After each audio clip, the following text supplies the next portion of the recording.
Feed ഫുട്ബോളിൻ്റെ മറ്റൊരു എപ്പിസോഡിലേക്ക് എല്ലാവർക്കും സ്വാഗതം. നമ്മൾ എൽ ക്ലാസിക്കോയെ കുറിച്ചാണ് സംസാരിച്ചുകൊണ്ടിരിക്കുന്നത്. പാർട്ട് 1 കുറച്ച് കാര്യങ്ങൾ സംസാരിച്ചിട്ടുണ്ട്. ഇത് പാർട്ട് 2 ആണ്. പാർട്ട് 2 റെമോൺടാഡ തുടങ്ങുന്നത് എങ്ങനെ, അതിനെക്കുറിച്ചാണ് സംസാരിക്കുന്നത്. റയൽ മാഡ്രിഡ് ആദ്യത്തെ 2 ഗോളുകൾ അടിച്ചതിനെ കുറിച്ച് നമ്മൾ പാർട്ട് 1 സംസാരിച്ചിട്ടുണ്ട്. നേരെ കാര്യത്തിലേക്ക് കടക്കാം. 2-0 ബാക്കിലാണ്. റെമോൺടാഡയുടെ സമയമായി, സ്റ്റെപ്പ് അപ്പ് ചെയ്യാൻ സമയമായി. ഹാൻസി ഫ്ലിക്ക് ഫ്യൂരിയസ് ആകുന്നുണ്ട് ആ ഒരു ഡഗൗട്ടിൽ. 2-0 ആയില്ലേ, ഇനി തുടങ്ങാമെന്ന്. അതായത് ലമീൻ യമാൽ ഈ ഒരു ക്യാമ്പയിനിൽ പറഞ്ഞിട്ടുള്ള ചില വാചകങ്ങളുണ്ട്. അതായത് ഞങ്ങൾ റയലിനെതിരെ 1 ചിലപ്പോൾ കൺസിഡർ ചെയ്യും, 2 ചിലപ്പോൾ കൺസിഡർ ചെയ്യും, പക്ഷേ റയൽ മാഡ്രിഡിന് ഈ ഒരു സീസണിൽ ഞങ്ങൾ തോൽപ്പിക്കാനായില്ല എന്നുള്ളത്. അപ്പോൾ അത് ചിലപ്പോൾ ലമീനിന് തന്നെ ആ ഒരു സമയത്ത് ഓർമ്മ വന്നിട്ടുണ്ടാകണം. അപ്പോൾ ഈ റയൽ മാഡ്രിഡ് ആ ഒരു സെൻട്രൽ ഏരിയയിലുള്ള ബാഴ്സലോണയുടെ പ്രോഗ്രഷൻ തടയാനായിട്ട് ഈവൻ ഫെഡെ വാൽവേർദെ ഡിഫൻസിലേക്കൊക്കെ ഇറങ്ങി വന്നിട്ട് 5 at the back ഒക്കെ ആകുന്ന അവസരങ്ങളൊക്കെ ഉണ്ടായിരുന്നു കേട്ടോ. പക്ഷേ വൈഡ് ഏരിയയിൽ ലമീനിന് അവസരം കിട്ടുന്നുണ്ടായിരുന്നു. ഒപ്പം എന്താണ്, ലമീന് ബോൾ കിട്ടുമ്പോൾ എറിക് ഗാർസിയ ആ ഒരു റണ്ണും കാര്യങ്ങളൊക്കെ നടത്തുന്നുണ്ടായിരുന്നു. അങ്ങനെ ലമീൻ അറ്റംപ്റ്റുകളും കാര്യങ്ങളും നടത്തുന്നു. പിന്നെ ഈ വാസ്കസ് വളരെ വളരെ സ്ലോപ്പിയാണ്. വാസ്കസ് ഒരു റയൽ മാഡ്രിഡിൻ്റെ ഈ ഒരു ഗോൾഡൻ ഇറയിലെ വളരെ അധികം കോൺട്രിബ്യൂട്ട് ചെയ്യപ്പെട്ടിട്ടുള്ള ഒരു മനുഷ്യനാണ് അല്ലേ. ഒരുപാട് അവസരങ്ങളിൽ അദ്ദേഹം ഈ ടീമിന് വേണ്ടി കോൺട്രിബ്യൂട്ട് ചെയ്തിട്ടുണ്ട്. ഈ സീസണിലും അദ്ദേഹം കോൺട്രിബ്യൂട്ട് ചെയ്യാൻ ശ്രമിച്ചിട്ടുണ്ട്. പക്ഷേ അതിന് സമയമായിട്ടുണ്ട്. അതാണ് നമ്മൾ മനസ്സിലാക്കേണ്ട സംഭവം. മാത്രമല്ല, ആളൊരു ഫുൾ ബാക്ക് അല്ല. അപ്പോൾ അതിൻ്റെതായിട്ടുള്ള പ്രശ്നങ്ങളുണ്ട്. അദ്ദേഹത്തിൻ്റെ ഗെയിമിൽ മിസ്റ്റേക്കുകളുണ്ട്.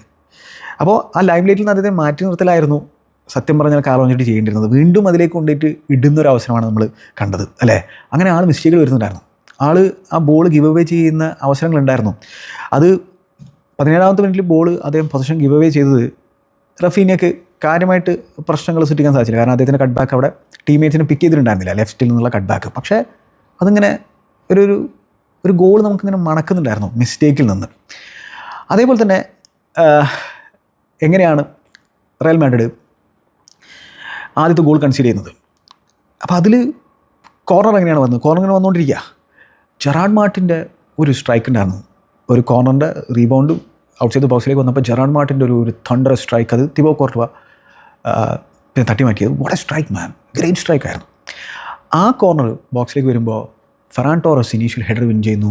എറിക് ഗാർസിയ വളരെ ഇമ്പോർട്ടൻ്റ് ആയിട്ടുള്ളൊരു കോൺട്രിബ്യൂഷൻ ഈ ക്യാമ്പയിനിൽ നടത്തിയിട്ടുണ്ട്. എത്ര റോളാണ് കൈകാര്യം ചെയ്തിട്ടുള്ളത്. മിഡ്ഫീൽഡറായിട്ടും ഡിഫൻഡറായിട്ടും ഫുൾ ബാക്കായിട്ടും എവിടെ വേണമെങ്കിലും കളിക്കുകയാണ്. ആ സെർജി റോബർട്ടോ പോലെയുള്ള ഒരു കോൺട്രിബ്യൂഷൻ നടത്തിയിരിക്കുക. ആൾ ആ ഹെഡർ ഗോൾ അടിക്കുന്നു. വീണ്ടും മറ്റൊരു കംബാക്കിന് തുടക്കം കുറിക്കുകയാണ്, മറ്റൊരു റെമോൺടാഡയ്ക്ക് തുടക്കം കുറിക്കുകയാണ് എറിക് ഗാർസിയ. 2-1 പിന്നെ ഏകദേശം കളി കാണുന്ന നമുക്കൊക്കെ മനസ്സിലായി, തുടങ്ങി ചങ്ങായമാർ തുടങ്ങി എന്നുള്ളത്. അതുതന്നെയാണ് അവിടെ സംഭവിക്കുന്നത്. അങ്ങനെ 19ാമത്തെ മിനിറ്റിൽ 2-1 ആക്കുന്നു. 20ാമത്തെ മിനിറ്റിൽ തന്നെ നമ്മൾ ഒരു സംഭവം കാണുന്നുണ്ടായിരുന്നു. ആർദാ ഗുലേർ ഗെയിമിലേ ഇല്ല. അപ്പോൾ ആർദാ ഗുലേർ ഈ ഒരു അവസരത്തിൽ ആ ഒരു ബാഴ്സലോണയുടെ പ്രസ്സിലൂടെ, അതായത് ലോങ് ബോൾ കൊടുക്കുമ്പോൾ പ്രശ്നങ്ങളൊന്നുമില്ല റയൽ മാഡ്രിഡ്, പക്ഷേ ബാക്കിൽ നിന്ന് ബിൽഡ് ചെയ്യാൻ ശ്രമിക്കുമ്പോഴാണ് ഈ ബാഴ്സലോണയുടെ പ്രസ്സിൻ്റെ ഇടയിൽ കിടന്ന് വീർപ്പ് മുട്ടി ശ്വാസം മുട്ടി പണ്ടിറങ്ങി ഇവർ പ്രശ്നം കളയുന്നത്. അപ്പോൾ ഇതിപ്പോൾ ഫുൾ ടൈം ലോങ് ബോൾ കൊടുക്കാൻ പറ്റില്ലല്ലോ, അങ്ങനെ പ്രശ്നം കൂടി ഉണ്ടല്ലോ. അപ്പോൾ ഇവിടെ ആർദാ ഗുലേർ പിന്നെ ആ പ്രസ്സിലൂടെ പാസ് കൊടുക്കാൻ ശ്രമിച്ചതാണ്, ഫോർവേഡ് പാസ് കൊടുക്കാൻ ശ്രമിച്ചതാണ്. അവിടെ പൊസിഷൻ നഷ്ടപ്പെട്ടു. ഓക്കെ, ഇത് നോട്ട് ചെയ്യേണ്ട സംഭവം. കാരണം എന്ന് വെച്ചാൽ ഇതിന് പ്രസക്തിയുണ്ട്. അപ്പോൾ അത് പിന്നെ ഗോളൊന്നും കലാശില്ല, പക്ഷെ അവിടെ ഡേഞ്ചറസ് സംഭവം നടന്നു. ജെറാഡ് മാർട്ടിന് മറ്റൊരു ഓപ്പർച്യൂണിറ്റി കിട്ടിയിട്ടുണ്ടായിരുന്നു. അദ്ദേഹം കട്ട് ബാക്ക് ചെയ്യാൻ ശ്രമിച്ചു. അവിടെ ഷോട്ടാണ് അൺലീഷ് ചെയ്യേണ്ടിരുന്നത്. കട്ട് ബാക്ക് പക്ഷേ ഡിഫെൻഡ് ചെയ്യപ്പെട്ടു. പിന്നെ 28ാമത്തെ മിനിറ്റിൽ ഫെഡയുടെ ഒരു മോശം ചാലഞ്ചിനായിരുന്നു ലമീനിൻ്റെ അടുത്ത് നടത്തിയിരുന്നത്. യെല്ലോ കാർഡ് ഫെഡയ്ക്ക് കിട്ടി.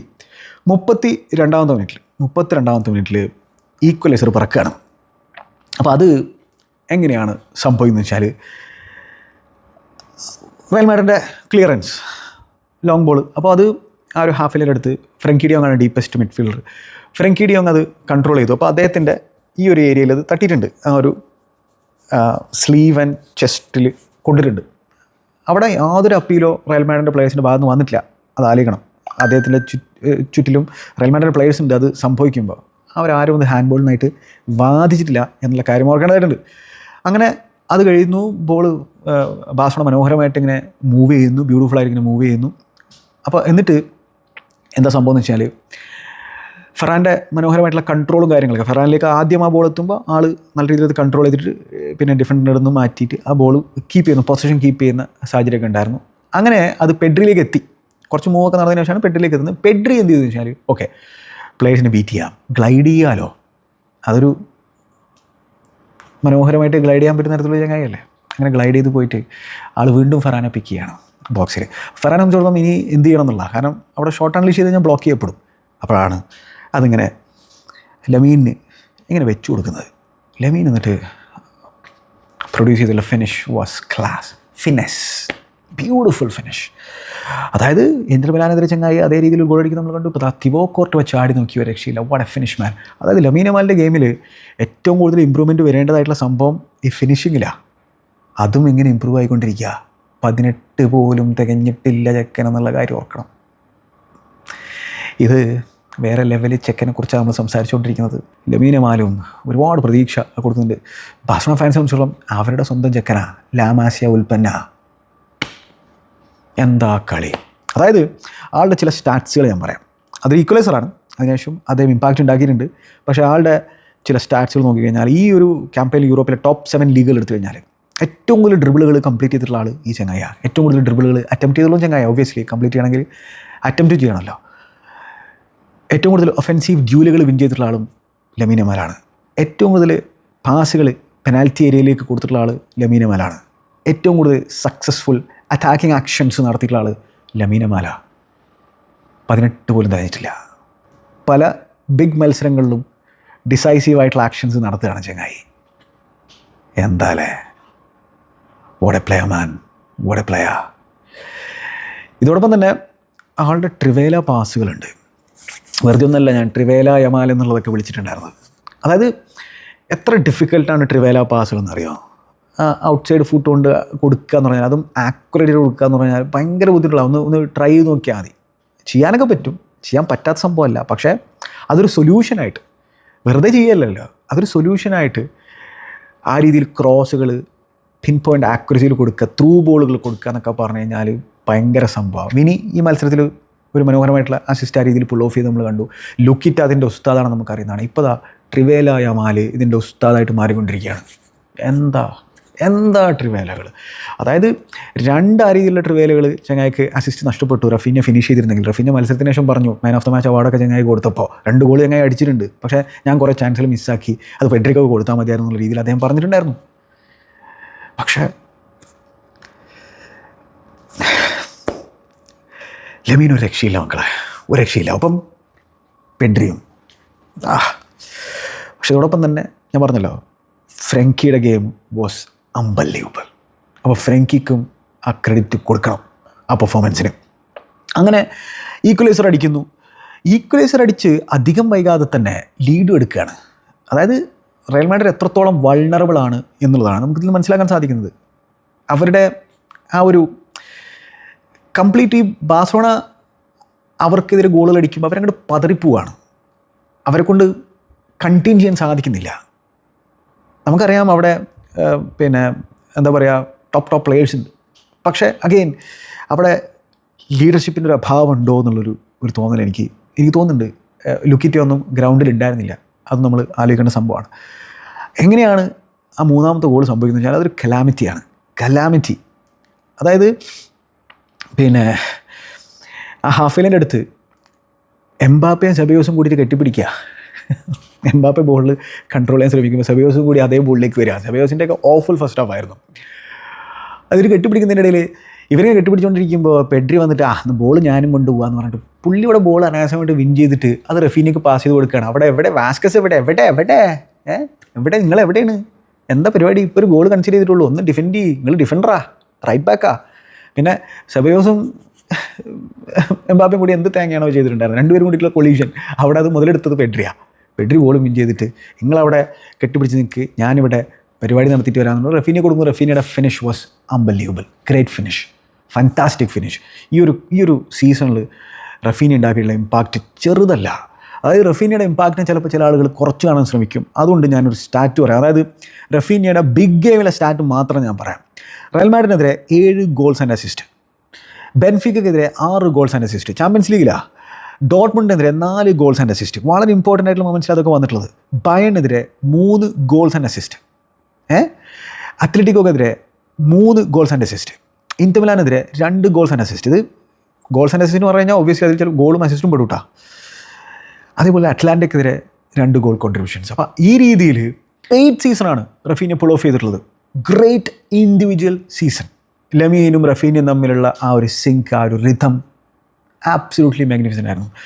അപ്പോൾ ആ രീതിയിൽ റഫീന മൊമെൻറ്റ്സുകളിൽ, ക്ലച്ച് മൊമെൻറ്റ്സുകളിൽ ഒരുപാട് തവണ സ്റ്റെപ്പ് ചെയ്തിട്ടുണ്ട്. ഒരുപാട് തവണ അതിന് അദ്ദേഹത്തിന് അർഹിച്ച രീതിയിലുള്ള ക്രെഡിറ്റ് കിട്ടുന്നുണ്ടോ എന്നുള്ളത് സംശയമാണ്, സത്യമായിട്ട് സംശയമാണ്.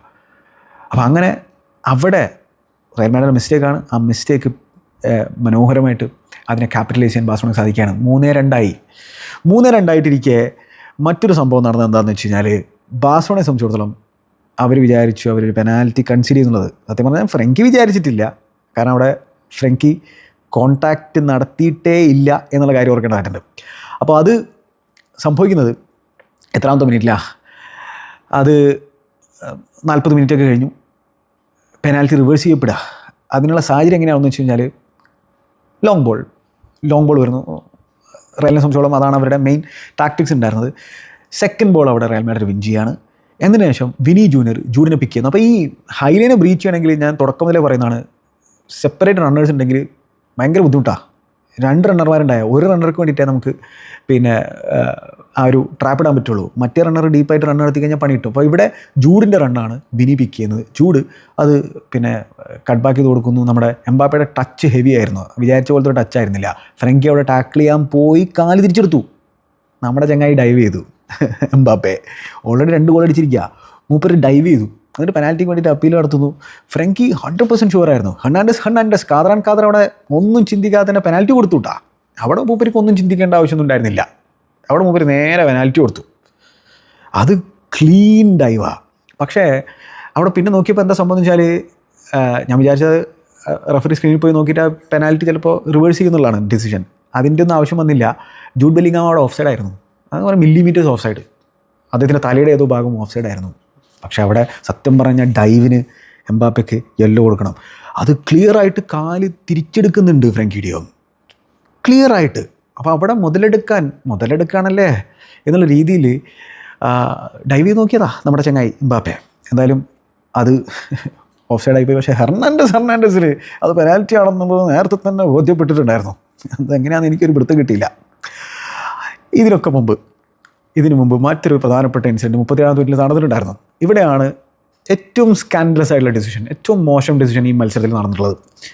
ലോങ് ബോൾ, ജെറാർഡ് മാർട്ടിൻ്റെ ആണോ ഇനിഗോ മാർട്ടിൻസിൻ്റെ ആണോ കൃത്യമായിട്ട് എനിക്ക് ഓർമ്മയില്ല. എന്നാൽ ലോങ് ബോൾ വരുന്നു. ഫെറാൻ ടോറസിൻ്റെ റൺ വാസ് എക്സ്ക്യൂസിറ്റ്. അപ്പോൾ ചൊമേനി ഒരു നാച്ചുറൽ ഡിഫൻഡർ അല്ല നമുക്കറിയാം, പക്ഷേ ആ ഒരു ഡിഫൻഡറിനെ പണി എടുക്കാറുണ്ട്. അപ്പോൾ ഇവിടെ ഫെറാൻ ടോറസിൻ്റെ റണ്ണ് അദ്ദേഹത്തിന് അങ്ങോട്ട് ജഡ്ജ് ചെയ്യാൻ പറ്റുന്നില്ല. അദ്ദേഹത്തെ വീഴ്ത്തിയിടുകയാണ്. അവിടെ ബോളിന് വേണ്ടിയുള്ള ഒരു ചാലഞ്ച് പോലും നടത്തിയില്ല, ആളിനെ വീഴ്ത്തിയിടുന്നു. മാനെ തന്നെയാണ് ടാർഗറ്റ് ചെയ്തിട്ടുള്ളത്. മാൻ വീഴുന്നു.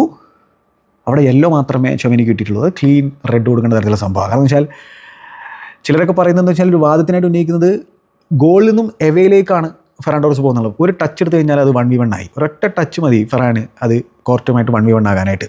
അപ്പോൾ അതെങ്ങനെയാണ് എവേ ഫ്രം ദ ഗോൾ ആകുന്നത്? അത് ലാസ്റ്റ് മാൻ ചാലഞ്ചാണ്. ബോളിനായിട്ടല്ല ആ ഒരു ചാലഞ്ച് നടത്തിയിട്ടുള്ളത്, മാനെ തന്നെയാണ് എടുത്തിട്ടുള്ളത്. അത് ക്ലിയർ റെഡ് കൊടുക്കേണ്ട തരത്തിലുള്ള സംഭവമാണ്. അവിടെ VR ഇടപെടണമായിരുന്നു. കാദർ സ്ക്രീനിൽ പോയി നോക്കണമായിരുന്നു. അഥവാ അദ്ദേഹത്തിന് ആ ഡിസിഷൻ ഇനീഷ്യലി എടുക്കാൻ പറ്റിയില്ലെങ്കിൽ ഇനീഷ്യലി തന്നെ എടുക്കണമായിരുന്നു. അത് ക്ലിയർ റെഡിൻ്റെ സാധനമാണ്. അപ്പോൾ ആ ഒരു റെഡ് അവിടെ കൊടുത്തിരുന്നെങ്കിൽ പിന്നെ ചൊമേനിയുടെ ആ ഒരു ഹാൻഡ് ബോളിൻ്റെ സിറ്റുവേഷൻ പോലും വരില്ലായിരുന്നു സെക്കൻഡ് ഹാഫിൽ. അപ്പോൾ അവിടെ ആ റെഡ് കൊടുക്കുന്നില്ല, ആ മൊമെൻറ്റ് കഴിയുന്നു. അതൊരു കോൺട്രവേഴ്ഷ്യൽ സംഭവമാണ്. അവിടെ ഫ്രീ കിക്ക് മാത്രമാണ് കിട്ടിയിട്ടുണ്ടായിരുന്നത്. അതേപോലെ തന്നെ ഫസ്റ്റ് ഹാഫിൽ മറ്റൊരു സുന്ദരമായിട്ടുള്ള മൊമെൻറ്റ് എന്ന് പറഞ്ഞാൽ ലമീൻ്റെ ആ ഒരു ട്രിവേല ക്രോസ് റഫീനയ്ക്ക് കൊടുത്തുള്ളത്. അത് റഫീനയ്ക്ക് ഹെഡ് ചെയ്ത് ഗോളാക്കാൻ പറ്റിയില്ല. ക്ലോസ് റേഞ്ചിൽ നിന്ന് ആളത് ബാറിന് മുകളിലൂടെ ഹെഡ് ചെയ്ത് കളഞ്ഞു. What a pass man, what a cross man. അത് എത്ര തവണ വേണമെങ്കിലും കാണാൻ പറ്റും. എന്താ റൈറ്റ് സൈഡിൽ നിന്ന് ആ ഒരു ട്രിവേല സാധനം. അതായത് ഞാൻ പറഞ്ഞല്ലോ, സൊല്യൂഷനാണ്. അല്ലാണ്ട് വെറുതെ ട്രിവേല കൊടുക്കാനായിട്ട് ഹോളിവുഡ് പാസ് കൊടുക്കാനായിട്ട് കൊടുക്കല്ല. What a pass. First half കഴിഞ്ഞു. ഫസ്റ്റ് ഹാഫിൽ എന്താ സംഭവം എന്ന് വെച്ച് കഴിഞ്ഞാൽ 11 അറ്റംപ്റ്റുകൾ ബാഴ്സലോണ നടത്തിയപ്പോൾ വെറും 2 അറ്റംപ്റ്റുകളാണ് റയൽ മാഡ്രിഡ് നടത്തിയത്. രണ്ടും ഒരു ഗോൾ അടിക്കാൻ സാധിച്ചു. പൊസിഷൻ 63% ബാഴ്സലോണയ്ക്ക്, 37% റയൽ മാഡ്രിഡിന്. 7 ടാർഗറ്റിലേക്ക് ബാഴ്സലോണ അടിച്ചിട്ടുണ്ടായിരുന്നു. അപ്പോൾ ഇതാണ്. അപ്പോൾ ഒബ്വിയസ്ലി നാലാമത്തെ ഗോളിനെ കുറിച്ച് സംസാരിച്ചില്ലല്ലോ അല്ലേ. അതും ഫസ്റ്റ് ഹാഫിൽ തന്നെയാണ് വന്നിട്ടുണ്ടായിരുന്നത്. അതിനെക്കുറിച്ച് പറയാൻ മറന്നു. അതെങ്ങനെയാണ് സംഭവിക്കുന്നത് വെച്ചാൽ, ലോങ് ബോൾ വരുന്നു. ലോങ് ബോൾ ഒബ്വിയസ്ലി ഹെയോസ് സൃഷ്ടിക്കുകയാണ്. അപ്പോൾ ഇതിനിടയിൽ ബോൾ റയൽ മാഡ്രിഡിൻ്റെ ഗുലേറിലേക്ക് എത്തി. ബാഴ്സലോണ കൗണ്ടർ പ്രസ്സൊക്കെ ചെയ്യാൻ ശ്രമിക്കുന്നതിനിടയിലും ഗുലേറിലേക്ക് എത്തി. അപ്പോൾ ഗുലേറിൻ്റെ മനസ്സിൽ ഈ ഹാഫിൻ്റെ തുടക്കത്തിൽ വന്നിട്ടുള്ള സംഭവം ഉണ്ട്. അതായത് പ്രസ്സിൻ്റെ ഇടയിലൂടെ പാസ് കൊടുത്തപ്പോൾ അത് പണി കിട്ടി എന്നുള്ളത്. അപ്പോൾ നേരെ ബാക്ക് പാസ് കൊടുത്തു. ആ ഒരു കോൺഫിഡൻസ് ഇല്ലാത്തതുകൊണ്ടാണ് ആ ബാക്ക് പാസ് കൊടുക്കുന്നത്. പക്ഷേ ആ ബാക്ക് പാസ് ഒരു സേഫർ ഓപ്ഷൻ സത്യം പറഞ്ഞു കഴിഞ്ഞാൽ. പക്ഷേ കൊടുത്തത് വാസ്കസിനായിപ്പോയി. വാസ്കസ് എന്ത് പൂരം കണ്ട് നിൽക്കുകയായിരുന്നാണോ. ആൾ മിസ്കൺട്രോൾ ചെയ്യുന്നു. അത് അവിടെ പ്രസ് ചെയ്യുന്നത് റഫീനിയ. അപ്പോൾ ഇത് ഈ ബാഴ്സലോണ ഫോർവേഡ് പ്ലേയേഴ്സിൻ്റെയും റയൽ മാഡ്രിഡ് ഫോർവേഡ് പ്ലേയേഴ്സിൻ്റെയും തമ്മിലുള്ള വ്യത്യാസം നമുക്ക് അതിൽ കാണാൻ പറ്റുന്നുണ്ട്. റയൽ മാഡ്രിഡ് എപ്പോഴെങ്കിലൊക്കെ ഇടക്കും തലക്കുമാണ് എംബാപ്പെ ആണെങ്കിലും വിനി ആണെങ്കിലും പ്രസ് ചെയ്യുള്ളൂ. പിന്നെ ആ തരത്തിലുള്ള ഇൻസ്ട്രക്ഷൻ ഉണ്ടാവുമായിരിക്കും. ഇവിടെ ഇവന്മാർ കോൺസ്റ്റൻ്റായിട്ട് എവിടെയാണോ മിസ്റ്റേക്ക് വരാൻ നിൽക്കുന്നത് എന്നുള്ളത് ഇങ്ങനെ വെയിറ്റ് ചെയ്തിരിക്കുക. അവിടെ പ്രസ് ചെയ്യുന്നു, അവിടെ ബോൾ വിൻ ചെയ്യുന്നു, അവിടെ റഫീനയ്ക്ക് സപ്പോർട്ടായിട്ട് ഫെറാൻ ടോറസ് എന്നിട്ട് അത് കട്ട് ബാക്ക് ചെയ്ത് കൊടുക്കുന്നു. Raphinha easy finish 4-2. അങ്ങനെയാണ് ഹാഫ് ടൈമിലേക്ക് പോയത്. അതായത് റെമോൺടാഡ ഫസ്റ്റ് ഹാഫിൽ തന്നെ തീർത്തിരിക്കുക, 4-2 ആക്കിയിരിക്കുക. സെക്കൻഡ് ഹാഫ് തുടക്കത്തിൽ തന്നെ സെബയോസിനെയും ഗുലേറിനെയും പിടിച്ച് പുറത്താക്കി. കാരണം രണ്ടും മോശമായിരുന്നു. രണ്ടിനും ഒരു തരത്തിലും ഒരു ഇമ്പാക്റ്റ് ഉണ്ടാക്കാൻ പറ്റുന്നില്ല. സെബയോസ് ഇഞ്ചുറി എന്ന് വന്നതിന് ശേഷം ഒരു തേങ്ങ ഉണ്ടാക്കിയില്ല. ഗുലേറിനെ സംബന്ധിച്ചോളം കഴിഞ്ഞ കുറച്ച് മത്സരങ്ങളിൽ ഇമ്പാക്റ്റ് ഉണ്ടാക്കിയിട്ടുണ്ടായിരുന്നു. പക്ഷേ ഇതിൽ മെയിൻ മത്സരം വന്നപ്പോൾ, പ്രഷർ കുക്കർ സിറ്റുവേഷൻ വന്നപ്പോൾ ആൾക്ക് നടപടിയാവുന്നില്ല. അപ്പോൾ അങ്ങനെ പകരം ലുക്കിറ്റെ കൊണ്ടുവരുന്നു, എക്സ്പീരിയൻസ്ഡ് ക്യാമ്പയിനറെ കൊണ്ടുവരുന്നു, അതുപോലെ തന്നെ ബ്രഹീമിനെ കൊണ്ടുവരുന്നു. രണ്ടുപേരും ഒരു ഇമ്പാക്റ്റ് ഉണ്ടാക്കിയിട്ടുണ്ട് സത്യം പറഞ്ഞാൽ. ലുക്കിറ്റെ പ്രത്യേകിച്ച് അതിൻ്റെ എക്സ്പീരിയൻസ് നമുക്കറിയുന്ന. അങ്ങനെ സെക്കൻഡ് ഹാഫിൽ അസെൻസിയോടെ വളരെ അഗ്രസീവായിട്ടുള്ളൊരു ടാക്കിൾ ഉണ്ടായിരുന്നു. ഫെറാൻ്റെ പുറകിൽ വന്നിട്ട് വളരെ നാസ്റ്റി ആയിട്ടുള്ള ടാക്കിൾ, അതിന് യെല്ലോ കിട്ടുന്നു. അസെൻസിയോ ഒക്കെ ഓവർ അഗ്രസീവ് ആയിരുന്നു. ആ ഒരു കാംനെസ്സും കാര്യങ്ങളും അദ്ദേഹത്തിൻ്റെ ഗെയിമിൽ ഉണ്ടായിരുന്നില്ല. ഒബ്വിയസ്ലി അദ്ദേഹത്തിന് വേദനിച്ചിട്ടുണ്ടാവും. കാരണം ഒരു റയൽ മാഡ്രിഡ് ത്രൂ ആണല്ലോ. അപ്പോൾ വേദന ഉണ്ടായിരിക്കും. ആ വേദന പക്ഷേ ഈ രീതിയിലല്ല പുറത്തെടുക്കേണ്ടതായിട്ടുള്ളത്. എന്തായാലും അവിടെ അദ്ദേഹം അഗ്രസീവ് ആവുന്നു, യെല്ലോ വാങ്ങിക്കൂട്ടുന്നു. സെക്കൻഡ് യെല്ലോ കിട്ടേണ്ട തരത്തിലുള്ളൊരു ചാലഞ്ച് പിന്നീട് ലേറ്റായിട്ട് നടത്തിയിട്ടുണ്ടായിരുന്നു. അത് വേറെ കാര്യം. പിന്നെ ഫെറാൻ്റെ ഒരു ഹോൾഡ് പ്ലേയും കാര്യങ്ങളൊക്കെ നമ്മൾ കണ്ടിട്ടുണ്ടായിരുന്നു. അദ്ദേഹത്തിന് പ്രസ് ചെയ്ത് വരുന്നു, അസെൻസിയോ വിടുന്നില്ല. പക്ഷേ അവിടെ മനോഹരമായിട്ട് ഫെറാൻ ഹോൾഡ് ചെയ്തിട്ട് അത് റഫീനയ്ക്ക് ലെഫ്റ്റിലൂടെ ഉണ്ടെന്ന് റഫീനെ കൊടുക്കുന്നു. റഫീന ഒരു കട്ട് ബാക്ക് കൊടുക്കുന്നു. ലെമീൻ സ്കോർ ചെയ്തു. പക്ഷേ റഫീനി അത് പിന്നെ ആ ബോൾ ഫെറാൻ്റെ നിന്ന് എടുത്തപ്പോൾ ആൾ ഓഫ് സൈഡ് ആയിരുന്നു. പിന്നെ ഇനീഗോയുടെ ഒരു ഡേഞ്ചറസ് ഹൈ ഫുട്ട് ചാലഞ്ച് ഉണ്ടായിരുന്നു കേട്ടോ. നമ്മുടെ ജൂഡിന് നേരെ നടത്തിയിട്ടുണ്ടായിരുന്നു. അത് ജൂഡിൻ്റെ ആ ഒരു കയ്യിലാണ് തട്ടിയെന്നാണ് എനിക്ക് തോന്നുന്നത്. എന്തായാലും അവിടെ യെല്ലോ ഇനീഗോ വാങ്ങിക്കൂട്ടിയിട്ടുണ്ടായിരുന്നു. പിന്നെ 55-ാം മിനിറ്റിൽ എംബാപ്പയുടെ ചാൻസ് ഉണ്ടായിരുന്നു. അപ്പോൾ അത് ലെമീൻ്റെ അടുത്തുനിന്ന് ഫ്രാൻ ഗാർസിയ ബോൾ വിൻ ചെയ്യുകയാണ് ആ ഹാഫിൻ്റെ അടുത്ത്. വളരെ റെയറായിട്ട് നടന്നിട്ടുള്ള ഒരു സംഭവമായിരുന്നു അത്. അപ്പോൾ അത് വിനി ജൂനിയർ പിന്നെ എംബാപ്പയുടെ റണ്ണ് പിക്ക് ചെയ്യുന്നു. എംബാപ്പെ ലെഫ്റ്റിൽ നിന്ന് കട്ടിങ് സൈഡ് ചെയ്തിട്ട് ഷോർട്ട് അൺലിഷ് ചെയ്ത് ജസ്റ്റ് വൈഡായിട്ട് പോകുന്ന ഒരു സാഹചര്യമാണ്. അതേപോലെ തന്നെ എംബാപ്പെ നല്ല രീതിയിൽ കളിച്ചെങ്കിലും വിനിയുടെ പെർഫോമൻസ് വളരെ വളരെ ആവറേജ് ആയിരുന്നു. ശരിയാണ്, അസിസ്റ്റ് പ്രൊവൈഡ് ചെയ്തിട്ടുണ്ട്. പക്ഷേ ആളുടെ ഫസ്റ്റ് ടച്ച് ഒക്കെ ഉണ്ടായിരുന്നല്ലോ, ഹെവി എന്ന് പറഞ്ഞു കഴിഞ്ഞാൽ, അതായത് കൊച്ചിയിൽ തൊട്ട് കഴിഞ്ഞാൽ കൊയിലാണ്ടി പോയി നിൽക്കുന്ന തരത്തിലുള്ള ഫസ്റ്റ് ടച്ച് ആയിരുന്നു വിനി ജൂനിയറിൻ്റെ അടുത്തുണ്ടായിരുന്നത്. അതും വിനിയും എംബാപ്പയും കൂടി ഒരു ബോളിന് റൺ ചെയ്യുന്ന അവസരങ്ങളൊക്കെ ഉണ്ടായിരുന്നു. അതാണ് ആക്രാന്തം. ആ രീതിയിലായിരുന്നു സംഭവം ഉണ്ടായിരുന്നു. സംയമനമില്ലാത്ത രീതിയിലുള്ള പ്രകടനമായിരുന്നു വിനിയുടെ ഭാഗത്ത് നമുക്ക് കാണാൻ സാധിച്ചിട്ടുണ്ടായിരുന്നത്. പിന്നെ അലഹാൻഡ്രോ ബാൽഡേനെയും ക്രിസ്റ്റ്യൻസനെയും കുബാർസിക്കും ജെറാമാർട്ടിനും പകരമായിട്ട് ആ ഒരു 60 മിനിറ്റ്സിന് മുമ്പായിട്ട് തന്നെ ഇറക്കിയിട്ടുണ്ടായിരുന്നു. പിന്നെ ഹാൻസി ഫ്ലിക്ക് ക്രിസ്റ്റ്യൻസനെ ഇന്റർ മിലാനെതിരെ ലെവൻഡോസ്കി വരെ ഇറക്കിയിരുന്നെങ്കിൽ ചിലപ്പോൾ ഒരു പക്ഷേ മത്സരത്തിൻ്റെ റിസൾട്ട് അന്ന് മാറിപ്പോയേനെ. അലഹാൻഡ്രോ ബാൽഡേ വന്ന ഉടനെ തന്നെ നല്ലൊരു റൺ അദ്ദേഹത്തിന് നമ്മൾ കണ്ടിട്ടുണ്ടായിരുന്നു. പിന്നെ വിനിക്ക് അഗെയിൻ എംബാപ്പയെ പിക്ക് ചെയ്യാൻ പറ്റാത്ത ഒരു സാഹചര്യം ഉണ്ടായിരുന്നു. ക്രിസ്റ്റ്യൻസിൻ്റെ മനോഹരമായിട്ടുള്ള ബ്ലോക്കായിരുന്നു അതിനുള്ള കാരണം. ഏകദേശം 60 മിനിറ്റ് കഴിഞ്ഞുള്ള സാഹചര്യത്തിൽ അത് ഗാർസിയക്കാർ ഹാഫിലെടുത്ത് ബോൾ കൺട്രോൾ ചെയ്യാൻ പറ്റുന്നില്ല. റയൽ മാഡ്രിഡ് ഈ ഹൈലൈനെ ബ്രീച്ച് ചെയ്യുന്നു. അപ്പോൾ വിനി ജൂനിയർക്ക് തൻ്റെ ലെഫ്റ്റിലൂടെ റൺ ചെയ്തിട്ടുള്ള എംബാപ്പയെ പിക്ക് ചെയ്താൽ മതി, ഈസി ഗോൾ അടിക്കാമായിരുന്നു, ടാപ്പിംഗ് ഗോൾ അടിക്കാമായിരുന്നു. പക്ഷേ അവിടെ ക്രിസ്റ്റ്യൻസ് മനോഹരമായിട്ട് റീഡ് ചെയ്തു. ക്രിസ്റ്റ്യൻസ് നല്ല രീതിയിൽ പേസും കാര്യങ്ങളൊക്കെ അവിടെ കാഴ്ചവെച്ചിട്ടുണ്ടായിരുന്നു. നല്ല രീതിയിൽ അവിടെ ആ ഒരു ക്രോസ് റീഡ് ചെയ്തിട്ട് ആൾ ടാക്കിൾ ചെയ്തിട്ടുണ്ടായിരുന്നു. അവിടെ ഗാർസിയുടെ മിസ്റ്റേക്ക് ആയിരുന്നു. പിന്നെ 69-ാമത്തെ മിനിറ്റിൽ എംബാപ്പെ ഗോൾ അടിക്കുകയാണ്. അതെങ്ങനെയാണ് വരുന്നത് വെച്ചാൽ ലുക്കീറ്റയുടെ പാസ്സാണ്. അപ്പോൾ അതിൽ ആ ഒരു ഹാഫിൻ്റെ അടുത്ത് പ്രസ്സും കൗണ്ടർ പ്രസ്സൊക്കെ നടക്കുന്നുണ്ട്. അതിനുശേഷം ഇനിഗോ മാർട്ടിനസ് ഫക്കപ്പ് ചെയ്തു. ഇനിഗോ മാർട്ടിനസ് പാസ് നേരെ റയൽ മാഡ്രിഡിൻ്റെ പ്ലേയറിൽ കൊടുക്കുന്നു. അവിടെ ലുക്കീറ്റ ഇൻ്റലിജൻറ്റ് ഫുട്ബോളറാണ്, മനോഹരമായിട്ട് ആ ഹൈലൈനെ ബ്രീച്ച് ചെയ്യുന്നു, പാസ് കൊടുക്കുന്നു. വിനി ജൂനിയർ ഇത്തവണ മനോഹരമായിട്ട് ആ ബോളുമായിട്ട് പോയിട്ട് നല്ല രീതിയിൽ തന്നെ ടീ അപ്പ് ചെയ്ത് കൊടുക്കുന്നു. എംബാപ്പയ്ക്ക് ഈസി ഫിനിഷിനായിട്ട് 4-3 ആക്കി ആ ഒരു അവസരത്തിൽ റയൽ മാഡ്രിഡ്. വീണ്ടും റണ്ണർമാർ, അതും 2 റണ്ണർമാർ പ്രശ്നങ്ങൾ ഉണ്ടാക്കുന്ന നമ്മൾ കണ്ടുകൊണ്ടിരിക്കുകയാണ്. അപ്പോൾ ഇതിനൊക്കെയുള്ള സൊല്യൂഷൻ അടുത്ത സീസണിൽ ഹാൻസി ഫ്ലിക്ക് കണ്ടെത്തേണ്ടി വരും. അദ്ദേഹത്തിൻ്റെ ഫിലോസഫിയിൽ വലിയ മാറ്റമൊന്നും സംഭവിക്കാൻ പോകുന്നില്ല. പക്ഷേ ബെറ്ററായിട്ട് ഡിഫെൻഡ് ചെയ്യേണ്ടതായിട്ടുണ്ട് എന്നുള്ളത് ഹാൻസി ഫ്ലിക്ക് തന്നെ പറഞ്ഞിട്ടുണ്ട്. അപ്പോൾ ബെറ്ററായിട്ട് ഡിഫെൻഡ് ചെയ്യണം, അല്ലെങ്കിൽ പണി കിട്ടും. എല്ലായ്പ്പോഴും ചിലപ്പോൾ ഔട്ട് സ്കോർ ചെയ്യാൻ പറ്റി എന്ന് വരില്ല എന്നുള്ള കാര്യം ഓർക്കണം. മാത്രമല്ല ഇത് ടീമുകൾ ഇങ്ങനെ നോക്കിക്കൊണ്ടിരിക്കുക, അവരിങ്ങനെ പഠിച്ചുകൊണ്ടിരിക്കുകയാണ് എങ്ങനെയാണ് ഇവരുടെ ഒരു ഹൈലൈൻ ബ്രീച്ച് ചെയ്യേണ്ടത്. അത് ഓൾമോസ്റ്റ് പല ടീമുകളും ബ്രീച്ച് ചെയ്തിട്ടുണ്ട്. ഇപ്പോൾ എംബാപ്പെ ഹാട്രിക്ക് പൂർത്തിയാക്കി. ഇതോടൊപ്പം തന്നെ വേറെയും കുറേ പ്ലെയേഴ്സ് ഈ ഒരു ക്യാമ്പയിനിൽ തന്നെ, ഈ ഒരു സീസണിൽ തന്നെ ബാഴ്സലോണയ്ക്കെതിരെ ഹാട്രിക്കുകൾ അടിച്ചിട്ടുണ്ടെന്നുള്ള കാര്യം ഓർക്കണം. അതായത് നമ്മുടെ ബോറിയ ഇഗ്ലേസിയാസ് ഹാട്രിക് അടിച്ചിട്ടുണ്ട്, പാവ്ലിഡീസ് ഹാട്രിക് അടിച്ചിട്ടുണ്ട്, ഗെറാസി ഹാട്രിക് അടിച്ചിട്ടുണ്ട്, എംബാപ്പെ ഇപ്പോൾ ഹാട്രിക് അടിച്ചിരിക്കുകയാണ്. പക്ഷേ ഇവരെല്ലാവരും ഒന്നുകിൽ ടൈയോ അല്ലെങ്കിൽ മത്സരമോ പരാജയപ്പെടാനുണ്ടായിട്ടുള്ളത്, ബാഴ്സലോണയ്ക്കെതിരെ പരാജയപ്പെടാനുണ്ടായിട്ടുള്ളത്. ഗെറാസിയുടെ ഹാട്രിക്ക് ആ മത്സരം ഡോട്ട്മുണ്ട് വിജയിച്ചെങ്കിലും ആ ഒരു ടൈ അവർ പരാജയപ്പെട്ടു. പക്ഷേ ഇതൊക്കെ ചിലപ്പോൾ സൂചനകളായിരിക്കാം അവിടെയുള്ള വൾണറബിലിറ്റികളെ എങ്ങനെയാണ് അടുത്ത സീസണിലും ടീമുകൾ പിന്നെ ബ്രീച്ച് ചെയ്യാൻ പോകുന്നത് എന്നുള്ളത്. അപ്പോൾ അതിനൊക്കെ പരിഹാരം കണ്ടെത്തേണ്ടി വരും ഹാൻസി ഫ്ലിക്ക്. കൗണ്ടർ പ്രസ് പാളിക്കഴിഞ്ഞാൽ, മിസ്റ്റേക്ക് വരുത്തിക്കഴിഞ്ഞാൽ ആ ഹൈലൈൻ ബ്രീച്ച് ചെയ്യാൻ പറ്റും. അത് ഈ മത്സരത്തിൽ തന്നെ പല തവണ റയൽ മാഡ്രിഡിന് സാധിച്ചിട്ടുണ്ട്.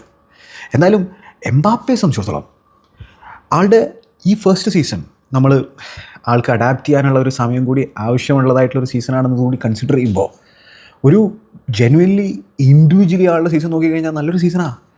കാരണം എന്ന് വെച്ച് കഴിഞ്ഞാൽ ഇപ്പോൾ പിച്ചിച്ചി റേസിൽ ചങ്ങായാണ് മുന്നിൽ നിൽക്കുന്നത്. 27 ഗോളുകൾ അടിച്ചിട്ടുണ്ട് ലാ ലീഗയിൽ. തുടക്കത്തിൽ സ്ട്രഗിൾ ചെയ്തിട്ടുണ്ടായിരുന്നല്ലോ ഒന്ന് അഡാപ്റ്റ് ചെയ്യാനായിട്ട് ആ ഒരു 9 റോളിൽ. എന്നിട്ടിപ്പോൾ പിച്ചിച്ചി റേസിൽ 1-ാം സ്ഥാനത്തിരിക്കുക എന്ന് പറഞ്ഞാൽ അത് ചെറിയൊരു സംഭവമല്ല.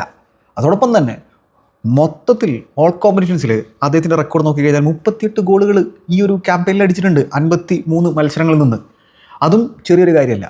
പിച്ചിച്ചി റേസിൽ ലെവൻഡോസ്കിക്ക് ഇഞ്ചുറി പറ്റിയതൊക്കെ ഒരു ഗുണകരമായിട്ടുള്ള സംഭവമായിട്ട് മാറിയിട്ടുണ്ട് എംബാപ്പയെ സംബന്ധിച്ചോളം. പക്ഷേ ആളുടെ ഫസ്റ്റ് സീസൺ നമ്മൾ ആ ഒരു ഇൻഡിവിജ്വലി അദ്ദേഹത്തിൻ്റെ ഗെയിം മാത്രം നോക്കിക്കഴിഞ്ഞാൽ, അദ്ദേഹത്തിൻ്റെ സ്റ്റാറ്റ്സ് മാത്രം നോക്കിക്കഴിഞ്ഞാൽ നല്ലതാണ്. പക്ഷേ എന്താണ്, ടീമിന് ഒരു ട്രോഫി പോലും നേടാൻ സാധിക്കാത്തൊരു സീസൺ ആകുമ്പോൾ ഇതിനൊന്നും വലിയ പ്രസക്തി ഇല്ല എന്നുള്ളതാണ്. ശരിയാണ്, ഇൻഡിവിജ്വലി ഇതൊക്കെ അദ്ദേഹത്തിന് കോൺഫിഡൻസ് കൊടുക്കുന്ന സംഭവങ്ങളാണ്, നല്ല സ്റ്റാറ്റ്സുകളാണ്, അദ്ദേഹത്തിന് കഴിയുന്ന രീതിയിൽ സഹായിക്കാൻ ശ്രമിച്ചിട്ടുണ്ട്. പക്ഷേ ടീമിനൊന്നും നേടാൻ സാധിക്കാതെ വരുന്നത് അത് വേദന ഉണ്ടാക്കുന്നൊരു കാര്യമാണ്. ഒപ്പം ക്ലാസിക്കോയിൽ എങ്ങനെ സംബന്ധിച്ചോളം ഹാട്രിക് അടിക്കാൻ സാധിച്ചു, അതും ചരിത്രമാണ്. കാരണം വെച്ചാൽ ഫെറങ് പുഷ്കാസ് എന്ന് പറയുന്ന ഇതിഹാസത്തിന് ശേഷവും അതേപോലെ തന്നെ കരീം ബെൻസീമയ്ക്ക് ശേഷവും ആദ്യമായിട്ടാണ് ഒരു റയൽ മാഡ്രിഡ് താരം എവേ ഗ്രൗണ്ടിൽ ലാ ലീഗയിൽ ബാഴ്സലോണയ്ക്കെതിരെ ഒരു ക്ലാസിക്കോ ഹാട്രിക് അടിക്കുന്നത്. 3ാമത്തെ താരം മാത്രമാണ് കിലിയൻ എംബാപ്പെ. പക്ഷെ അതും ഒരു പരാജയത്തിലാണ് അവസാനിച്ചിട്ടുള്ളത്. ആൾ 4 ക്ലാസിക്കോയിൽ നിന്ന് 5 ഗോളുകൾ അടിച്ചിട്ടുണ്ട്. പക്ഷേ 4 ക്ലാസിക്കോയിലും പരാജയപ്പെട്ടു. അപ്പോൾ ആളെ സംബന്ധിച്ചിടത്തോളം എന്താണ്, ഇനി ഈ താനടിക്കുന്ന ഗോളുകൾ ജയത്തിൽ അവസാനിക്കുക എന്നുള്ള ഒരു ലക്ഷ്യം വെച്ചിട്ടായിരിക്കും അടുത്ത സീസൺ മുതൽ അദ്ദേഹം കളിക്കാൻ ഇറങ്ങുന്നുണ്ടായിരിക്കുക. അപ്പോൾ എന്തായാലും എംബാപ്പയെ സംബന്ധിച്ചിടത്തോളം അദ്ദേഹത്തിൻ്റെ സീസൺ മാത്രം നമ്മൾ നോക്കിക്കഴിഞ്ഞാൽ അതൊരു ഗുഡ് സീസൺ തന്നെയാണ്. ഗോളുകളുടെ എണ്ണം നോക്കിക്കഴിഞ്ഞാൽ റയൽ മാഡ്രിഡ് പോലെയുള്ള ഒരു ക്ലബിന് വേണ്ടി കളിക്കുന്ന ഒരാളുടെ സീസൺ നല്ലതാവുക എപ്പോഴാണ്, ടീം കൂടി ജയിക്കുമ്പോഴാണ്. ടീം ട്രോഫിലെസ് ആകുമ്പോൾ അതിനൊരു നല്ല സീസൺ എന്നുള്ള രീതിയിൽ നമുക്ക് വിലയിരുത്താൻ സാധിക്കില്ല എന്നൊരു കാര്യം ഓർക്കണം. അങ്ങനെ പിന്നെ ലമീൻ യമാലിൻ്റെ ഒരു ഷോട്ട് നമ്മൾ കാണണം. പക്ഷേ അതിലുള്ള കോമഡി എന്താണെന്ന് വെച്ച് കഴിഞ്ഞാൽ ഫ്രങ്കി ഡിയോങ് ബോൾ വിൻ ചെയ്തെന്നാണ് വിചാരിച്ചിട്ടുണ്ടായിരുന്നു. അപ്പോൾ പക്ഷേ ഖാദർ അത് റയൽ മാഡ്രിഡിന് ഫൗൾ കൊടുക്കുന്നു. പക്ഷേ ഫൗൾ പെട്ടെന്ന് ക്വിക്കായിട്ട് എടുത്തത് നമ്മുടെ വിനിയാണ്. വിനി ഫ്രീ കിക്ക് എടുത്തിട്ടേ നേരെ കൊടുത്തത് ലമീൻ്റെ കാലുമലേക്കാണ്. ലമീൻ അതുമായിട്ട് വന്നിട്ട് ഒരു ഷോട്ട് അടിച്ചു, തിബോ കോർട്ടുവ സേവ് ചെയ്തു. തിബോ കോർട്ടുവ വിനിക്ക് നേരെ എന്തൊക്കെയോ പറയുന്നുണ്ടായിരുന്നു. കാരണം ക്വിക്ക് ഫ്രീ കിക്ക് എടുത്തിട്ടേ നേരെ ലമീൻ യമാലിന് ബോൾ കൊടുത്തിട്ടുണ്ടായിരുന്നു. ആ രീതിയിലായിരുന്നു വിനിയുടെ പ്രകടനം ഉണ്ടായിരുന്നത്. അപ്പോൾ അത് എടുത്ത് പറയേണ്ട തരത്തിലായിട്ടുള്ള സംഭവമായിട്ട് എനിക്ക് തോന്നി. പിന്നെ 74ാമത്തെ മിനിറ്റിൽ ലമീൻ്റെ ആ ഒരു ട്രിവേല സാധനം, again man, what a cross. അത് അഗെയിൻ ആ ഒരു 6 യാർഡ് ബോക്സിൻ്റെ ഉള്ളിൽ വെച്ചിട്ട് റഫീനയ്ക്ക് അത് ഫിനിഷ് ചെയ്യാൻ സാധിച്ചില്ല. അപ്പോൾ അതിൽ ഗാർസിയയുടെ ലൈൻ ബ്രേക്കിംഗ് പാസ്, ലമീന് കൊടുത്തുള്ള പാസ് വാസ് എക്സ്ക്വിസിറ്റ് ഓൾസോ. അങ്ങനെയാണ് ആ ഒരു ട്രിവേല സാധനം കൊടുത്തിട്ടുണ്ടായിരുന്നത് Lamine. What a pass man, again what a player. എന്താണിത്, ലമീനെ കുറിച്ച് എന്താ പറയേണ്ടത്, എന്താണ് ലമീനെ ഇത്. പിന്നെ ഡിയോങ് ഞാൻ പറഞ്ഞല്ലോ, ക്രൂഷ്യലായിട്ടുള്ള ബ്ലോക്കുകൾ കുറേ നടത്തിയിട്ടുണ്ടായിരുന്നു. ഇതിൽ അഗെയിൻ ഒരു ക്രൂഷ്യൽ ബ്ലോക്ക് അദ്ദേഹത്തിൻ്റെ ഭാഗം നമുക്ക് 75ാമത്തെ മിനിറ്റിൽ കാണാൻ പറ്റുന്നുണ്ടായിരുന്നു. പിന്നെയാണ് ആ ഒരു ഹാൻഡ് ബോൾ അപ്പീലിനെ കുറിച്ച് സംസാരിക്കുന്നത് 79ാമത്തെ മിനിറ്റിൽ. അത് ഹാൻഡ് ബോൾ ആയിരുന്നോ അല്ലയോ എന്നുള്ളതാണ് പ്രധാനപ്പെട്ട ചോദ്യമായിട്ടുള്ളത്. അപ്പോൾ അവിടെ ഹെക്ടർ ഫോർട്ടിനെ ഒക്കെ കൊണ്ടുവന്നിട്ടുണ്ടായിരുന്നു ആ ഒരു സാഹചര്യത്തിൽ. ഹെക്ടർ ഫോർട്ട് ഒരു ചാനലിലേക്ക്, റൈറ്റ് ചാനലിലേക്കുള്ള ബോൾ കൊടുക്കുന്നു, ലമീൻ യമാൽ അത് പിക്ക് ചെയ്യുന്നു, കട്ടിൻ സൈഡ് വന്നിട്ട് ഒരു ഷോട്ട് അൺലീഷ് ചെയ്യുന്നു, അത് തട്ടി മാറ്റുന്നു തീബോ കോർട്ടുവ, അത് ഫെറാൻ ടോറസ് ചെസ്റ്റ് ഡൗൺ ചെയ്യുന്നു, എന്നിട്ടൊരു ഷോട്ട് അൺലീഷ് ചെയ്യുന്നു. അതാണ് നമ്മുടെ ചൊമേനിയുടെ കയ്യിൽ തട്ടിയിട്ടുള്ളത്. ചൊമേനി സത്യം പറഞ്ഞാൽ ഗ്രൗണ്ടിൽ ഉണ്ടാവാൻ പാടില്ലായിരുന്നില്ല, റെഡ് കാർഡ് കിട്ടി പോകേണ്ട മനുഷ്യനാണ്. അതാണ് അടിവരായിട്ട് പറയുന്നത്. അതായത് സംഭവം അത് തന്നെ ഓഫുൾ റെഫറിങ് ഡിസിഷനായിരുന്നു. അപ്പോൾ അങ്ങനെ അവിടെ ഹെർണാണ്ടസ് കാതറാൻ അത് കണ്ടിട്ട് ഉടനെ തന്നെ പറയുന്നുണ്ട് കൈ ഇവിടെ തന്നെ വെച്ചിരിക്കുകയാണ്, ക്ലോസ് ടു ദ ബോഡിയാണ്, അതുകൊണ്ടാണ് തരുന്നില്ല എന്നുള്ളത്. അങ്ങനെ പിന്നെ പുള്ളിക്കാരൻ സ്ക്രീനിൽ പോയി നോക്കുന്നു. സ്ക്രീനിൽ പോയി നോക്കിയിട്ട് പുള്ളിക്കാരൻ ഡിസൈഡ് ചെയ്തതെന്ന് വെച്ച് കഴിഞ്ഞാൽ, അതായത് ഇങ്ങനെ സാധാരണ സംഭവിക്കാറില്ല. നമ്മൾ സാധാരണ കാണുന്നതെന്ന് വെച്ച് കഴിഞ്ഞാൽ സ്ക്രീനിൽ പോയി നോക്കിക്കഴിഞ്ഞാൽ ഒന്നെങ്കിൽ ഡിസിഷൻ റിവേഴ്സ് ചെയ്യലല്ലേ സാധാരണ നമ്മൾ കാണാറുള്ളത്. പെനാൽറ്റി കൊടുത്തത് റിവേഴ്സ് ചെയ്യും, അല്ലെങ്കിൽ പെനാൽറ്റി കൊടുക്കാത്തത് പോയിട്ട് പെനാൽറ്റി കൊടുക്കും. ഇത്തരത്തിലുള്ള സംഭവങ്ങളൊക്കെയാണ് നമ്മൾ കാണാറുള്ളത്. വളരെ റെയറായിട്ടാണ് റെഫറി തൻ്റെ ഡിസിഷനുമായിട്ട് സ്റ്റിക്ക് ഓൺ ചെയ്യാറുള്ളത് സ്ക്രീനിൽ പോയി നോക്കിയിട്ട്. ഇവിടെ അങ്ങനെ റെഫറി സ്റ്റിക്ക് ചെയ്തു തൻ്റെ ഡിസിഷനിൽ. അപ്പോൾ ഇവിടെ 2 തരത്തിലുള്ള വാദങ്ങളാണ് ഉന്നയിക്കപ്പെടുക. ഒന്ന്, പ്രോക്സിമിറ്റി ഒരു പ്രശ്നമാണ്. അവിടെ വളരെ ക്ലോസ് റേഞ്ചിൽ നിന്നാണ് ഫെറാന ഷോട്ട് അടിച്ചിട്ടുള്ളത്. ചൊമേനിയെ സംബന്ധിച്ചോളം റിയാക്ഷൻ ടൈം വളരെ കുറച്ചേ കിട്ടിയിട്ടുള്ളൂ. പിന്നെ നമ്മൾ കാണുന്ന ആംഗിൾ ഏതാണോ അതിനനുസരിച്ചിട്ടായിരിക്കും നമ്മുടെ വാദങ്ങൾ നമ്മൾ ഉന്നയിക്കുക. അപ്പോൾ ഒരു സൈഡ് വേയിൽ നിന്ന് ആംഗിൾ നമ്മൾ കണ്ടു കഴിഞ്ഞാൽ കൃത്യമായിട്ടും കൈ ഇങ്ങനെ കൃത്യമായിട്ട് നീട്ടി വെച്ച പോലെ നമുക്ക് തോന്നും. അപ്പോൾ അവിടെ അത് പെനാൽറ്റി ആണെന്നുള്ള 100% നമുക്ക് വാദിക്കാൻ പറ്റും. നേരെ മറിച്ച് നമ്മൾ മറ്റൊരു ആംഗിൾ നോക്കിക്കഴിഞ്ഞാൽ കൈ പുറകിലേക്ക് വലിക്കാനുള്ളൊരു ശ്രമം ചൊമേനിയുടെ ഭാഗം നമുക്ക് കാണാൻ സാധിക്കും. അപ്പോൾ അവിടെ ഒബ്വിയസ്ലി അത് ക്ലോസ് പ്രോക്സിമിറ്റിയാണ്. അതുകൊണ്ട് 100% ഹാൻഡ് ബോൾ ആണോ എന്നുള്ളത് എനിക്കിപ്പോഴും പറയാൻ പറ്റില്ല. പക്ഷേ ഇനി മറ്റൊരു വാദം, അത് ഗോൾ ബൗണ്ട് ആയിരുന്നു എന്നുള്ളതാണ്. ഗോൾ ബൗണ്ട് ആണത് ആ ഷോട്ട്. അപ്പോൾ അത് കയ്യിൽ തട്ടുമ്പോൾ അത് പെനാൽറ്റി കൊടുക്കുന്നത് ഞാൻ മുമ്പ് കണ്ടിട്ടുണ്ട്. അത് ആക്സിഡൻ്റൽ ആയിക്കഴിഞ്ഞാലും പെനാൽറ്റി കൊടുക്കുന്നത് ഞാൻ മുമ്പ് കണ്ടിട്ടുണ്ട് എന്നുള്ളതാണ് എനിക്ക് പറയാൻ പറ്റുള്ളൂ. പക്ഷെ അവിടെ അതൊരു 100% പെനാൽറ്റി ആണെന്നുള്ളൊരു വാദം എനിക്ക് ഉന്നയിക്കാൻ പറ്റുന്നില്ല, ഞാൻ 2 ആംഗിളും കണ്ടതുകൊണ്ട്. അപ്പോൾ അതുകൊണ്ട് ഒരു ഫുൾ കോൺട്രവേഴ്ഷ്യൽ ആയിട്ടുള്ളൊരു സാധനമായിട്ട് എനിക്കതിന് തോന്നില്ല. തുടക്കത്തിൽ അത് കണ്ടപ്പോൾ എനിക്കതിന് തോന്നി. പക്ഷേ പിന്നെ വീണ്ടും കണ്ടപ്പോൾ പല ആംഗിളിൽ നിന്ന് കണ്ടപ്പോഴാണ് എനിക്ക് ഈ ഒരു വാദം ഉന്നയിക്കാൻ സാധിക്കുന്നത്. പക്ഷേ ഇതോടൊപ്പം തന്നെ പറയേണ്ടതായിട്ടുള്ള ചൊമേനി എന്ന് പറയുന്ന മനുഷ്യൻ ആ ഗ്രൗണ്ടിൽ ഉണ്ടാവാൻ പാടുണ്ടായിരുന്നില്ല, റെഡ് കാർഡ് കൊടുക്കണമായിരുന്നു. അതാണ് ഈ മത്സരത്തിലെ ഏറ്റവും മോശം റെഫറിങ് ഡിസിഷൻ, ആ റെഡ് കാർഡ് കൊടുക്കാത്തത്. അപ്പോൾ അത് അഗെയിൻ ഈ റെഫറിമാരെയൊക്കെ ഇങ്ങനെ പ്രഷറൈസ് ചെയ്യുന്നത് അത്ര നല്ലൊരു കാര്യമായിട്ട് എനിക്ക് തോന്നുന്നില്ല. അപ്പോൾ റെഫറിങ് സ്റ്റാൻഡേർഡ് നല്ല രീതിയിലായിട്ടില്ലെങ്കിൽ അഗെയിൻ കളി കാണുന്നതിൻ്റെ ആ ഒരു സുഖം മൊത്തത്തിൽ പോയി പോകും, അല്ലേ? നമുക്കെല്ലാവർക്കും അറിയുന്നതാണ്. അപ്പോൾ റെഫറിങ് സ്റ്റാൻഡേർഡ്സ് വർദ്ധിക്കേണ്ടതായിട്ടുണ്ട്. ഇനി ആ ഫെർമീൻ്റെ ഗോൾ ഡിസലോ ചെയ്തിട്ടുള്ളത്, അതിലേക്ക് ഞാൻ വരാൻ പോവുകയാണ്. അതായത് ഒന്ന് ആലോചിച്ച് നോക്കിയാൽ, ഒരു ലാമാസ്യ ഉൽപ്പന്നം ബദ്ധവരികൾക്കെതിരെ ക്ലാസിക്കോയിൽ ഗോളടിച്ചുകൊണ്ട് ആ ഒരു ടൈറ്റിൽ അങ്ങോട്ട് ഉറപ്പിച്ചു കൊടുക്കുന്ന പരിപാടി, അത് എത്ര സുന്ദരമായിട്ടുള്ള സംഭവം. മാത്രമല്ല ആ സെലിബ്രേഷനൊക്കെ എത്ര രസമുള്ള സെലിബ്രേഷനായിരുന്നു. അതെങ്ങനെയാണ് ഡിസലോ ചെയ്യപ്പെടുന്നത്? ആ ത്രോ ലൈൻ്റെ അവിടെ വെച്ചിട്ട് ഒരു ഡ്യൂല് നടക്കുക, ഫെഡേ വാൽവർദിയും ഫെർമീനും തമ്മിൽ. അങ്ങനെ ഇനീഷ്യലി അവിടെ ഫെർമീൻ്റെ കയ്യിൽ ഒന്ന് ഉരസുന്നുണ്ട് ബോൾ. പക്ഷേ എന്നിട്ട് ഫെഡേ ആ ബോൾ വിൻ ചെയ്യുന്നുണ്ട് ലമീൻ്റെ അടുത്ത് നിന്ന്. ഫെഡേ വിൻ ചെയ്ത ബോൾ ഫെർമീൻ വിട്ടുകൊടുക്കുന്നില്ല. ഫെർമീൻ വീണ്ടും അത് വിൻ ചെയ്യുകയാണ്. അവിടെ മനോഹരമായിട്ടുള്ള ആ ഒരു ടാക്കിളും പരിപാടികളൊക്കെ നടത്തിയിട്ട് ഫെർമീൻ ആ ബോൾ വിൻ ചെയ്യുന്നു. അപ്പോൾ കുറച്ച് നേരത്തിന് ആ ബോള് ഫെഡയുടെ കാലുമേലുണ്ടായിരുന്നു. അതായത് ഹാൻഡ് ബോൾ നടന്നതിന് ശേഷം ഫെഡയുടെ കാലുമേൽ ബോൾ ഉണ്ടായിരുന്നു. എന്നതിന് ശേഷമാണ് ഫെർമീൻ ബോൾ വിൻ ചെയ്തിട്ട് പിന്നെ ലുക്കി ടീമൊക്കെ ഡ്രിബിൾ ചെയ്ത് പോയതിന് ശേഷമാണ്, കട്ട് ഇൻസൈഡ് ചെയ്ത് പോയതിന് ശേഷമാണ് ആ ഒരു ഷോട്ട് അൺലീഷ് ചെയ്യുന്നത്, തീബോ കോർട്ടുവയെ ബീറ്റ് ചെയ്യുന്നത്. അതെങ്ങനെ നിങ്ങൾക്ക് ഡിസലോ ചെയ്യാൻ സാധിക്കും? എങ്ങനെ നിങ്ങളത് ഡിസലോ ചെയ്യും? എനിക്ക് മനസ്സിലാക്കാൻ സാധിക്കുന്നില്ല. അപ്പോൾ ശരിയാണ്, റൂൾ പറയുന്നതെന്ന് വെച്ചാൽ ഗോൾ അടിക്കുന്ന ആളുടെ കൈമ തട്ടിക്കഴിഞ്ഞാൽ അത് ആക്സിഡൻ്റൽ ആണോ അല്ലെങ്കിലോ നോക്കില്ല. ആക്സിഡൻ്റ് ആണെങ്കിലും അല്ലെങ്കിലും ഗോൾ ഡിസലോ ചെയ്യപ്പെടും. പക്ഷേ ഇവിടെ റൂളിൽ തന്നെ പറയുന്നുണ്ട്, ആക്സിഡൻ്റൽ ഹാൻഡ് ബോൾ നടന്നതിന് ശേഷം ഡ്രിബിളിങ്ങും പരിപാടികളൊക്കെ നടക്കുന്നുണ്ടെങ്കിൽ ഗോൾ അലോ ചെയ്യപ്പെടണം എന്നുള്ളത്. ഇവിടെ അതിൻ്റെയും കൂടിയും കാര്യം നോക്കണ്ട. കാരണം വെച്ചാൽ പൊസഷൻ ഫെഡയുടെ കയ്യിൽ കിട്ടിയിട്ടുണ്ട്. എന്നതിന് ശേഷമാണ് ഫെർമിനോ ആ ബോൾ വിൻബാക്ക് ചെയ്യുന്നത്. അപ്പോൾ അത് എന്തുകൊണ്ട് കാദർ കണ്ടില്ല? അപ്പോൾ അത് ഭയങ്കര സ്കാൻഡലസ് ആയിട്ടുള്ളൊരു സംഭവമായിട്ടാണ് എനിക്ക് തോന്നിയത്. ആ ഗോൾ ഡിസലോ ചെയ്യപ്പെടാൻ പാടില്ല. എനിക്ക് മനസ്സിലാകുന്നില്ല ഈ VAR ഏത് രീതിയിലാണ് ഗെയിമിനെ സ്പോയിൽ ചെയ്യുന്നത്. ഇതിൽ നമുക്ക് മനസ്സിലാക്കാൻ പറ്റും. ഓക്കെ, ആ ഹാൻഡ് ബോൾ നടക്കുന്ന സമയത്ത് തന്നെ ഹാൻഡ് ബോൾ വിളിച്ചിരുന്നെങ്കിൽ നമുക്ക് മനസ്സിലാക്കാൻ പറ്റും. ഇനി അത് റൂളാണെങ്കിൽ തന്നെ ഈ തൊലിഞ്ഞ റൂളൊക്കെ മാറ്റേണ്ട സമയം കഴിഞ്ഞിട്ടുണ്ട്. ഓക്കെ, ഡയറക്റ്റ് ഗോളിൽ കലാശിക്കുന്ന സാധനമാണെങ്കിൽ എനിക്ക് മനസ്സിലാക്കാൻ പറ്റും. ഇത് ഫെഡെ ബോൾ വിൻ ചെയ്യുന്നു. പിന്നെ ഫെഡർ എടുന്ന് കഷ്ടപ്പെട്ട് ബോൾ വിൻ ചെയ്യുക. ഫെഡർ എടുന്നൊക്കെ ബോൾ വിൻ ചെയ്യാറ് പറഞ്ഞാൽ നന്നായി കഷ്ടപ്പെടണം. അങ്ങനെ കഷ്ടപ്പെട്ട് ബോൾ വിൻ ചെയ്തിട്ട് പ്ലേസിനെ ഡ്രിബിൾ ചെയ്ത് പോയിട്ട് കട്ടിൻ സൈഡ് ചെയ്ത് വന്നിട്ട് ഒരു സാധനം അടിച്ച് കയറ്റിയിട്ട് സെലിബ്രേഷൻ ചെയ്തതിനു ശേഷം പറയുക ഹാൻഡ് ബോൾ എന്നുള്ളത്. അപ്പോൾ ആ ചങ്ങായി ഫെഡെ ബോൾ വിൻ ചെയ്തിട്ടുള്ള സാധനം സ്ക്രീനിൽ കണ്ടോ എന്നുള്ളത് പോലെ എനിക്ക് സംശയം കേട്ടോ. അതിനിടയിൽ വിക്ടർ മുഞ്ഞോസ് എന്ന് പറയുന്ന ചങ്ങായി വന്നിട്ടുണ്ടായിരുന്നു. വിക്ടർ മുഞ്ഞോസ് 21-കാരൻ, റയൽ മാഡ്രിഡ് അക്കാഡമി പ്രൊഡക്റ്റാണ്. ഡെബ്യൂ മത്സരമാണ്. ഫസ്റ്റ് ടച്ചിൽ തന്നെ ആ ഒരു ഈക്വലൈസർ അടിക്കാനുള്ള ക്ലാസിക്കോ ഗോൾ അടിക്കാനുള്ള അവസരം കിട്ടിയിട്ടുണ്ടായിരുന്നു. ഈ ഹൈലൈനെ റീച്ച് ചെയ്തിട്ടുള്ള ബോൾ അദ്ദേഹത്തിന് കൊടുത്തപ്പോൾ എംബാപ്പയുടെ പാസ്സായിരുന്നു. അത് അദ്ദേഹം പുറത്തേക്ക് അടിച്ചു കളഞ്ഞു. Great opportunity. അതേപോലെ തന്നെ എംബാപ്പയ്ക്ക് മറ്റൊരു ഓപ്പർച്യൂണിറ്റി ഉണ്ടായിരുന്നു. അഗൈൻ ഈ ഹൈലൈനെ ബ്രീച്ച് ചെയ്തിട്ടുണ്ടായിരുന്നു. ഇത്തവണ എംബാപ്പയുടെ ഷോട്ട് ഷേസിന് സേവ് ചെയ്തു. അവിടെ ഓഫ് സൈഡ് അല്ല. ഓഫ് സൈഡിൻ്റെ മുറവിളിയും കാര്യങ്ങളൊക്കെ ബാഴ്സലോണ നടത്തിയിട്ടുണ്ടായിരുന്നു. അവിടെ ഓഫ് സൈഡ് അല്ല. പക്ഷേ അഗൈൻ അവിടെ എനിക്കൊന്ന് ലുക്കിത്തയുടെ പാസ് തന്നെയായിരുന്നു നാളെ എൻ്റെ ഓർമ്മ. അതോ ബ്രഹീമിൻ്റെ പാസ്സാണോ കൃത്യമായിട്ട് എനിക്ക് ഓർമ്മയില്ല. എന്തായാലും അവിടെ എംബാപ്പയ്ക്ക് അത് ഫിനിഷ് ചെയ്യാൻ സാധിച്ചില്ല. പിന്നെ അദ്ദേഹം ഫിനിഷ് ചെയ്തു. അത് ഒരു കോർണറാണ് കലാശിനാണ്. ആ കോർണർ വരുന്ന ചെമീനിക്ക് അത് ഇനീഷ്യൽ ഹെഡർ വിൻ ചെയ്യാൻ സാധിക്കുന്നു. എംബാപ്പ അത് ഫിനിഷ് ചെയ്തപ്പോൾ പക്ഷേ എംബാപ്പയിൽ ടച്ച് ചെയ്തിട്ടില്ലെങ്കിലും അവിടെ ഓഫ് സൈഡാണ് പുള്ളിക്കാരൻ നിൽക്കുന്നത്. ഇൻ്റർഫിയറൻസ് നടത്തിയിട്ടുണ്ട്. അതുകൊണ്ടാണ് അത് ഓഫ് സൈഡ് വിളിച്ചിട്ടുണ്ടായിരുന്നത്. പിന്നെ ഗാവി ഉയരത്തേക്ക് പൊങ്ങിയിട്ട് അസെൻസിയോമായിട്ടുള്ളൊരു ഡ്യൂവൽ നടത്തുന്നു. അത് വേണമെങ്കിൽ ഫൗൾ വിളിക്കാം. പക്ഷേ അത് നിലത്ത് വീണെടുക്കുമ്പോൾ അസെൻസിയോ കിക്ക് ചെയ്യാൻ ശ്രമിക്കുന്നുണ്ട്. അത് വേണമെങ്കിൽ അതിന് സെക്കൻഡിലോ കൊടുക്കാം. ആ രീതിയിലുള്ള കുറേ സംഭവങ്ങൾ നടന്നിട്ടുണ്ടായിരുന്നു. എന്തായാലും 4-3 ബാഴ്സലോണ വിജയിക്കുന്നു. അവർ തന്നെയാണ് ഡിസേർവിംഗ് ആയിട്ടുള്ള വിന്നേഴ്സ്. ഒരുപാട് ചാൻസുകൾ ക്രിയേറ്റ് ചെയ്തിട്ടുണ്ട്. മത്സരത്തിൽ 23 അറ്റംപ്റ്റുകൾ ബാഴ്സലോണ നടത്തി. 9 ടാർഗറ്റിൽ കടിക്കുന്നു. റയൽ മാഡ്രിഡ് 9 അറ്റംപ്റ്റുകൾ നടത്തിയത് 5 മാത്രമേ ടാർഗറ്റിൽ കടിച്ചുള്ളൂ. അപ്പോൾ ഡോൺ കാർലോയുടെ അവസാനത്തെ ക്ലാസിക്കോ മത്സരം പരാജയത്തിൽ അവസാനിച്ചിരിക്കുകയാണ്.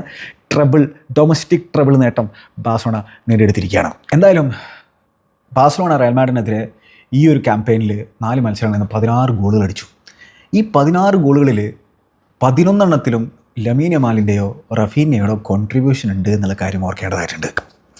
അത് ചെറിയൊരു സംഭവമൊന്നുമല്ല. എന്താണ് ലമീനെ ഇത്? അതായത് ആളുടെ ഓരോ ആക്ഷനും അതിനൊക്കെ ഒരു പേർപ്പസ് ഉണ്ട്. ചില ഈസി പാസുകളൊന്നും ചിലപ്പോൾ ആൾ കാണുപോലുമില്ല, അല്ലെങ്കിൽ കണ്ടെന്ന് നടിക്കുക പോലുമില്ല. ആ ഡിഫിക്കൽട്ട് പാസിന് വേണ്ടിയിട്ടുള്ള ആ ഒരു എന്താ പറയുക ഗെയിം ചേഞ്ച് ചെയ്യാൻ പറ്റുന്ന തരത്തിലുള്ള പാസിന് വേണ്ടിയുള്ള ശ്രമമാണ് എപ്പോഴും അദ്ദേഹത്തിൻ്റെ മനസ്സിലുള്ളത്, കണ്ണിലുള്ളത്. അദ്ദേഹത്തിൻ്റെ വിഷൻ അസാധ്യ വിഷനാണ് ഈ ഒരു ചെറിയ പ്രായത്തിൽ തന്നെ. ശരിയാണ്, ഇനിയും ഒരുപാട് അദ്ദേഹത്തിൻ്റെ ഗെയിമിൽ ഇമ്പ്രൂവ്മെൻറ്റ് വരേണ്ടതായിട്ടുണ്ട്. പക്ഷേ നമ്മൾ കണ്ടുകൊണ്ടിരിക്കുന്നത് ഒരു ജനറേഷണൽ ടാലൻറ്റിനെയാണ്. അപ്പോൾ എന്തായാലും ആ ഒരു റഫീന ലമീൻ യമാൽ കോമ്പിനേഷൻ, ഒപ്പം പെഡ്രി ഇങ്ങനെ സ്ട്രിങ്സ് ഇങ്ങനെ വലിച്ചുകൊണ്ടിരിക്കുക മിഡ്ഫീൽഡിൽ ഇരുന്നുകൊണ്ട്. എന്താ രസം! പെഡ്രിയുടെ കളി കാണാൻ എന്താ രസം മക്കളെ. അയ്യോ, എനിക്കിങ്ങനെ എത്ര നേരം വേണമെങ്കിലും ഞാനിരുന്ന് കണ്ടോളൂ. അതാണ് പുള്ളി ഗ്ലൈഡ് ചെയ്ത് പോകുന്നത് കാണാൻ. അതേപോലെ തന്നെ ആ ഒരു കോപ്പ ഡെൽ റേ ഫൈനലിൽ ജൂഡ് ബെല്ലിംഗാം സത്യം പറഞ്ഞാൽ പെഡ്രിയുടെ നിന്ന് കുറേ തവണ ബോൾ വിൻ ചെയ്യുന്ന അവസരങ്ങളുണ്ടായിരുന്നു. പെഡ്രിയുടെ നിന്ന് പൊസിഷൻ നഷ്ടപ്പെടുന്ന സാഹചര്യങ്ങളൊക്കെ ഉണ്ടായിരുന്നു. പെഡ്രി ഗോൾ അടിച്ച മത്സരമാണ്, പക്ഷേ പെഡ്രിയുടെ അത്ര നല്ലൊരു മത്സരമായിരുന്നില്ല അത്. നേരെ കുറച്ച് ഇതിൽ പെഡ്രി കൺട്രോളിലായിരുന്നു. പെഡ്രിയുടെ കൺട്രോളിലായിരുന്നു കാര്യങ്ങൾ നടക്കുന്നായിരുന്നു. ഒപ്പം Frenkie had a great game. Frenkie അബ്സോളം അദ്ദേഹം ആ ഇഞ്ചുറിയും തിരിച്ചു വന്നിട്ട് ആ ടീമിൽ മെയിൻ ആയതിനു ശേഷം, ആ ഒരു മിഡ്ഫീൽഡ് പെഡ്രി ഫ്രങ്കി ഡിയോങ് കൂട്ടുകെട്ട് വന്നതിന് ശേഷമുള്ള ഫ്രങ്കിയുടെ പെർഫോമൻസ് ശരിക്കും അദ്ദേഹത്തിന് അറിയിച്ച രീതിയിലുള്ള ക്രെഡിറ്റ് അദ്ദേഹത്തിൻ്റെ പെർഫോമൻസിന് കിട്ടുന്നുണ്ടോ എന്നുള്ളത് സംശയമായിട്ടുള്ള സംഭവമാണ്. ഈ മത്സരത്തിലൊക്കെ അദ്ദേഹത്തിൻ്റെ ഗെയിം റീഡിങ് എബിലിറ്റി ഞാൻ പറഞ്ഞല്ലോ, ഒരു ക്യാപ്റ്റൻ എന്ന രീതിയിൽ പോലും അദ്ദേഹം പെർഫോം ചെയ്യുന്നുണ്ടായിരുന്നു. ഫാൻറ്റാസ്റ്റിക് പെർഫോമൻസാണ്. ഒരു അഷ്യൂറൻസ് കൊടുക്കുന്നുണ്ടായിരുന്നു ആ ഒരു മിഡ്ഫീൽഡിൽ. ഒപ്പം ഈ പറഞ്ഞ പോലെ പെഡ്രിയുടെ ഗ്ലൈഡിങ് കൂടി ആയപ്പോൾ ആ ഒരു ജൂഡുമായിട്ടുള്ള ഒരു മൊമെൻ്റൊക്കെ ഉണ്ടായിരുന്നു. ആ ബോൾ വിൻ ചെയ്തുള്ള സംഭവം, അതായത് ജൂഡിൻ്റെ ഒരു ഫസ്റ്റ് ടച്ച് വളരെ ഹെവിയായി പോകുന്നു. ആ ഒരു സാഹചര്യത്തിൽ പെഡ്രി ബോഡി ഇട്ടിട്ട് ജൂഡിൻ്റെ അടുത്ത് ബോൾ വിൻ ചെയ്തതിന് ശേഷം ആ പൊസിഷൻ അവിടെ അങ്ങോട്ട് കൺട്രോൾ ചെയ്യുന്നു. എന്ത് മനോഹരമായിട്ടുള്ള സംഭവമാണത്. അപ്പോൾ ഇത് ജൂഡ് ഒരു അസാധ്യ ഫുട്ബോളറാണ്, പെഡ്രി അസാധ്യ ഫുട്ബോളറാണ്. അപ്പോൾ ഇതിൽ ഇനി അടുത്ത സീസണിൽ എങ്ങനെയാണ് ഷാബി അലോൺസോ ഈ ജൂഡിനെ യൂസ് ചെയ്യാൻ പോകുന്നത്, ഫെഡയെ യൂസ് ചെയ്യാൻ പോകുന്നത് കാണാനൊരു ആകാംക്ഷയുണ്ട്. അപ്പോൾ ഇവിടെ ഈ സീസൺ എന്ന് പറഞ്ഞു കഴിഞ്ഞാൽ റയലിനെ സംബന്ധിച്ചിടത്തോളം വേദന ഉണ്ടാക്കുന്ന തരത്തിലുള്ള സീസണാണ്. അപ്പോൾ അതുകൊണ്ട് ചിലപ്പോൾ പക അതിൻ്റെ ആ ഒരു വ്യാപ്തി കൂടാനുള്ളൊരു സാധ്യതയുണ്ട്. അപ്പോൾ എങ്ങനെയാണ് അവർ തിരിച്ചടിക്കാൻ പോകുന്നത് കാണാൻ എനിക്ക് ആകാംക്ഷയുണ്ട്. അത് ചിലപ്പോൾ ഒരു പക്ഷേ ഷാബി അലോൺസോക്ക് വന്നിട്ട് അഡാപ്റ്റ് ചെയ്യാൻ ചിലപ്പോൾ സമയം വേണ്ടി വരും. നമുക്കറിയില്ല ആരൊക്കെയാണ് അവിടെ നിൽക്കാൻ പോകുന്നത്, ആരൊക്കെയാണ് അവർ കൊണ്ടുവരാൻ പോകുന്നത്. എന്തായാലും അവർ നല്ല രീതിയിൽ തന്നെ ഇടപെടലുകൾ ട്രാൻസ്ഫറുകൾ നടത്താനുള്ള സാധ്യത എല്ലാം ഞാൻ കാണുന്നുണ്ട്. ബാഴ്സലോണ എത്രത്തോളം സൈനികൾ നടത്തുമെന്ന് എനിക്കറിയില്ല. അവരെ നമുക്ക് വിശ്വസിക്കാൻ പറ്റില്ല ആ ഒരു കാര്യത്തിൽ. ബാക്ക് ചെയ്യണം ഫ്ലിക്കിനെ, ബാക്ക് ചെയ്യുമോ എന്നുള്ളത് നമുക്ക് 100% ഉറപ്പിച്ച് പറയാൻ പറ്റില്ല. നേരെ മറിച്ച് റയൽ മാഡ്രിഡ് കളത്തിലിറങ്ങും. കാരണം ഇത് അവരെ സംബന്ധിച്ചോളം വേദന ഉണ്ടാക്കിയിട്ടുള്ള സംഭവം. അപ്പോൾ ഇതിൽ നിന്ന് അവർക്ക് തിരിച്ചടി കൊടുക്കാൻ വേണ്ടിയിട്ട് അവർ തയ്യാറെടുപ്പുകൾ നടത്തി തുടങ്ങിയിട്ടുണ്ട്. പക്ഷേ അടിക്കാൻ പറ്റുമോ എന്നുള്ളതാണ്, തിരിച്ചടിക്കാൻ പറ്റുമോ എന്നുള്ളതാണ് കണ്ടറിയേണ്ട സംഭവം. തിരിച്ചടിക്കാൻ പറ്റാത്ത ക്ലബ്ബൊന്നുമല്ല റയൽ എന്നുള്ളത് പലതവണ തെളിയിച്ചിട്ടുള്ളതാണ്. അപ്പോൾ അതുകൊണ്ട് തന്നെ പോരാട്ടം കടുക്കും അടുത്ത സീസണിൽ. അത് കാണാൻ തന്നെയാണ് നമ്മളൊക്കെ ആകാംക്ഷയോടെ കാത്തിരിക്കുന്നത്. അപ്പോൾ അടുത്ത സീസണിലും ക്ലാസിക്കോ പൊളിക്കും. പക്ഷെ അതോടൊപ്പം തന്നെ ഈ റെഫറിങ് പരിപാടികളൊക്കെ ഇമ്പ്രൂവ് ആയിട്ടില്ലെങ്കിണ്ടല്ലോ വെറുപ്പായി പോവും. അതാണ്. അപ്പോൾ അതിങ്ങനെ പരസ്പരം ചെളി വാരി എറിയാനായിട്ട് എന്തെങ്കിലുമൊക്കെ പറയാം എന്നുള്ളതിന് അപ്പുറം ഇതൊരു ഇമ്പ്രൂവ്മെൻറ്റ് വരണം. റെഫറിങ് സ്റ്റാൻഡേർഡ്സ് ഇമ്പ്രൂവ് ചെയ്യേണ്ടതായിട്ടുണ്ട്. അല്ലാതെ ഒരു രസമില്ലടോ, അല്ലെങ്കിൽ അത് ആ രസം കൊല്ലുന്ന തരത്തിലുള്ള സംഭവമാണത്. അത് ശരിയല്ല. അതോടൊപ്പം തന്നെ അത്ലറ്റിക്കോ മാഡ്രിഡും ശക്തമായിട്ട് വരണം. നമ്മുടെ ടീമാണ്, അവന്മാരും ശക്തമായിട്ട് വരണം എന്നുള്ള ആഗ്രഹമുണ്ട്. അൽവാരസിനൊക്കെ പിടിച്ചു നിർത്താൻ സാധിച്ചാൽ മതിയായിരുന്നു. കാത്തിരുന്ന് കാണാം. എന്തായാലും ഡോൺ കാർലോയുടെ അവസാനത്തെ സീസൺ എന്താണ്, ഇഞ്ചുറി റിഡൺ ആയിട്ടുള്ളൊരു സീസണാണ്. പിന്നെ അദ്ദേഹം വരുത്തിയ മിസ്റ്റേക്കുകളിനെ വീണ്ടും വരുത്തിയിട്ടുള്ളൊരു സീസണാണ്. പക്ഷേ ആൾ എല്ലാ തരത്തിലുള്ള റെസ്പെക്റ്റും അർഹിക്കുന്ന തരത്തിലുള്ള മനുഷ്യനാണ്. ഒരു ഗ്രേറ്റ് സെൻഡ് ഓഫ് അർഹിക്കുന്ന തരത്തിലുള്ള മനുഷ്യൻ തന്നെയാണ്. അത് റയൽ മാഡ്രിഡ് കൊടുക്കുമെന്ന് തന്നെയാണ് ഞാൻ വിശ്വസിക്കുന്നത്. ഇനി അംഗം ബ്രസീലില്ല, അതൊരു പൊളിക്കും. ഡോൺ കാർലോയെക്കുറിച്ച് സെപ്പറേറ്റ് ആയിട്ട് ഒരു വീഡിയോ ചെയ്യണം എന്നുള്ളൊരു ആഗ്രഹമുണ്ട്. സമയം കിട്ടുന്നതിനനുസരിച്ച് നമുക്ക് പരിപാടി ചെയ്യാൻ ശ്രമിക്കാം. ഇതാണ് എനിക്ക് എൽ ക്ലാസിക്കോയെക്കുറിച്ച് പറയാനുള്ള നിങ്ങളുടെ അഭിപ്രായങ്ങൾ കമൻറ്റ് ബോക്സിൽ രേഖപ്പെടുത്തുക. മറ്റു അധ്യായത്തിൽ നമുക്ക് കൊണ്ട് കാണാം. Good bye.